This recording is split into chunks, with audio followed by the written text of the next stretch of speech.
დღევანდელი ავტომობილი, რომელიც ჩვენ მოგიყვანეთ,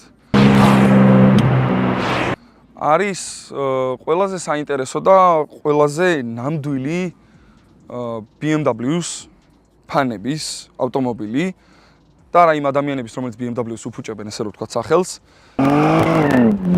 ეს ავტომობილი შეიძლება არ მოდის ოდითგანვე და არ არის რაღაცნაირად დიდი ისტორიის, მაგრამ